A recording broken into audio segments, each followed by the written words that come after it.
வணக்கம். நலம் வாழ ஈஸ்வரி. சளி, ஓயாத இருமலுக்கு எளிய மூலிகை தீர்வு ஒன்றை இன்னைக்கு பார்க்கலாம். இதுவரைக்கும் சேனலை சப்ஸ்கிரைப் பண்ணாதவங்க சப்ஸ்கிரைப் பண்ணிக்கோங்க. கூடவே பெல் ஐக்கானையும் கிளிக் பண்ணிக்கோங்க. சிலருக்கு மட்டும் சளி, இருமல் வந்தா அவ்வளோ சீக்கிரம் போகவே போகாது. அதுவும் பகல் நேரங்களில் லேசா இருக்கிற இருமல் ராத்திரி ஆச்சுன்னா அதிகமாயிட்டு தூங்க முடியாம ரொம்பவும் கஷ்டப்படுவாங்க. இன்னைக்கு நிறைய பேரோட தீராத பிரச்சனையா இருக்கிற சளி மற்றும் ஓயாத இருமலுக்கு அம்மான் பச்சரிசியை பயன்படுத்தி குணமாகும் முறை பற்றி பார்க்கலாம்.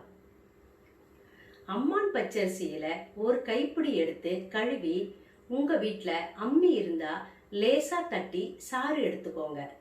அம்மி இல்லாதவங்க மிக்சியில ஒரு சுற்று சுற்றி கையில பிழிஞ்சாவே சாறு வரும். 3 டீஸ்பூன் சாறு எடுத்து அதோட 1 டீஸ்பூன் தூள் செய்த கற்கண்டை கலந்து காலை மாலை 3 நாள் சாப்பிட சளி, ஓயாத இருமல் காணாமல் போகும். தேவைப்பட்டா கூட 2 நாள் கூட இந்த முறையை தொடரலாம்.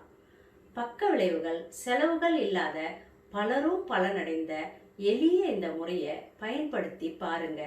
சளி, ஓயாத இருமல் மட்டும் இல்லாம பல வியாதிகளை குணமாக்குற இந்த அம்மான் பச்சரிசி எல்லா இடங்களிலும் சாதாரணமா கிடைக்கும்.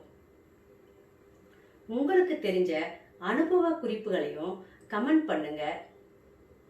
நம் பழம்பெருமை வாய்ந்த மூலிகை தகவல்களை தொடர்ந்து பெற நலம் வாழ ஈஸ்வரி சேனலை சப்ஸ்கிரைப் செய்து இணைந்திருங்கள்.